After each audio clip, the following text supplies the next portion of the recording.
Oh, oh, oh. Regardez-moi ça. Comme vous le savez, il y a pas longtemps, c'était Noël. Et on va pas se mentir, au niveau des cadeaux, ben en fait, au niveau du cadeau, j'ai été quand même chanceux parce que oui, j'ai reçu ce nouvel objectif qui est assez stylé, on va dire. Alors, je fais pas cette vidéo-là pour me vanter de mes cadeaux de Noël, non, mais justement, aujourd'hui, on va parler de cet objectif qui est tout simplement le Canon EFS 55-250 f4 5.6. It feels good to be alive.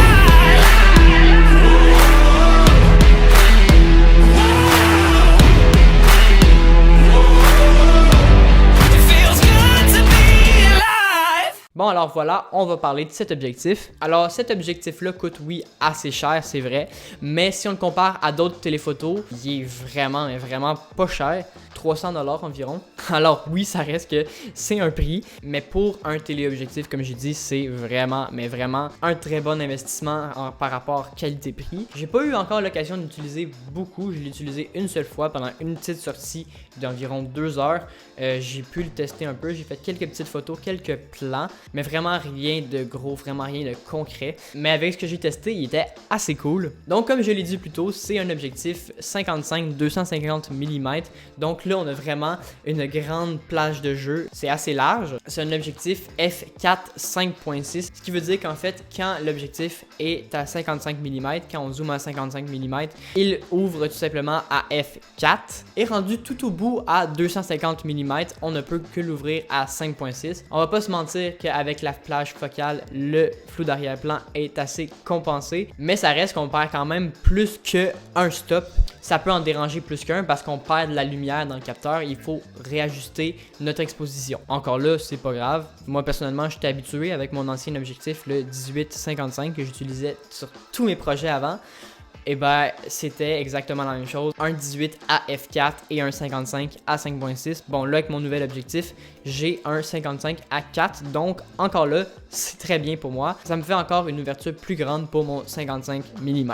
Donc là, par exemple, il est à 55 mm. Et si on zoome jusqu'au bout, là, il est à 200. Au niveau de la stabilisation, quand on est zoomé au complet à 250, eh bien, d'habitude, on est d'accord que sans stabilisation intégrée dans l'objectif, ça va bouger beaucoup. Mais c'est pas grave parce que dans l'objectif, il y a tout simplement un bouton que je peux activer on et off qui va me permettre tout simplement d'activer une stabilisation de l'image directement dans mon objectif.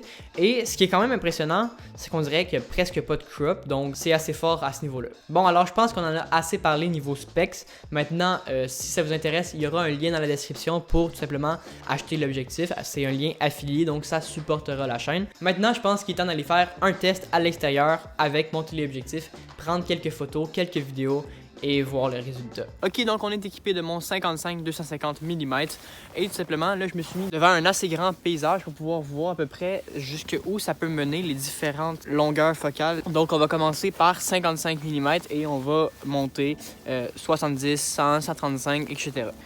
Ok, donc là, on est à 55 mm.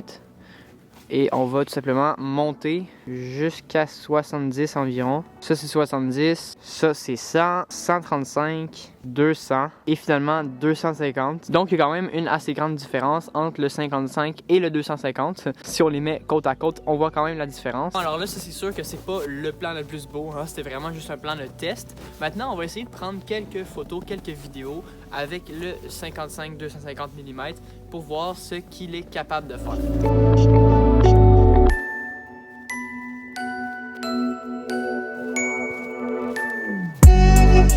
Ce qui serait vraiment bien, je sais pas si c'est possible, mais ça serait de prendre une vidéo ou une photo d'un animal, peu importe c'est quoi, genre un oiseau, un écureuil, quelque chose de simple. On va pas faire genre un orignal ou quelque chose, mais vraiment un écureuil ou un oiseau, ça serait vraiment un très beau défi pour cette vidéo aujourd'hui. Ok, en tout cas, une chose qui est sûre, c'est que c'est vraiment le fun de jouer avec cet objectif-là. On a vraiment une très longue portée, puis ça, c'est vraiment cool. Même si on est à 5.6 à 250 mm. Le flou d'arrière-plan est vraiment impressionnant, il est vraiment beau, il est vraiment propre et c'est vraiment le fun. Donc ça permet de faire de belles photos comme celle-ci par exemple que je viens de prendre. Alors c'est sûr que là c'est un petit test rapide de l'objectif. Il faudrait que je fasse une plus grosse session et de toute façon je vais avoir le temps d'en faire d'autres sessions, mais là c'est juste un petit test rapide et en vrai pour l'instant je suis vraiment satisfait. Après là c'est sûr que je le maîtrise pas encore à 100%, mais une fois que je vais le maîtriser à 100%, je pense qu'il va être vraiment parfait. Oh my god, je pense pas qu'on a pu le voir à la caméra, mais je viens tout simplement de réussir mon défi que je m'étais lancé un peu plus tôt dans la vidéo, qui était tout simplement de réussir à filmer un oiseau ou un écureuil. Mais dans ce cas-là, c'était un oiseau. Donc j'ai fait ça juste ici. Donc je vous mets le plan juste maintenant pour que vous puissiez admirer la qualité de mon objectif.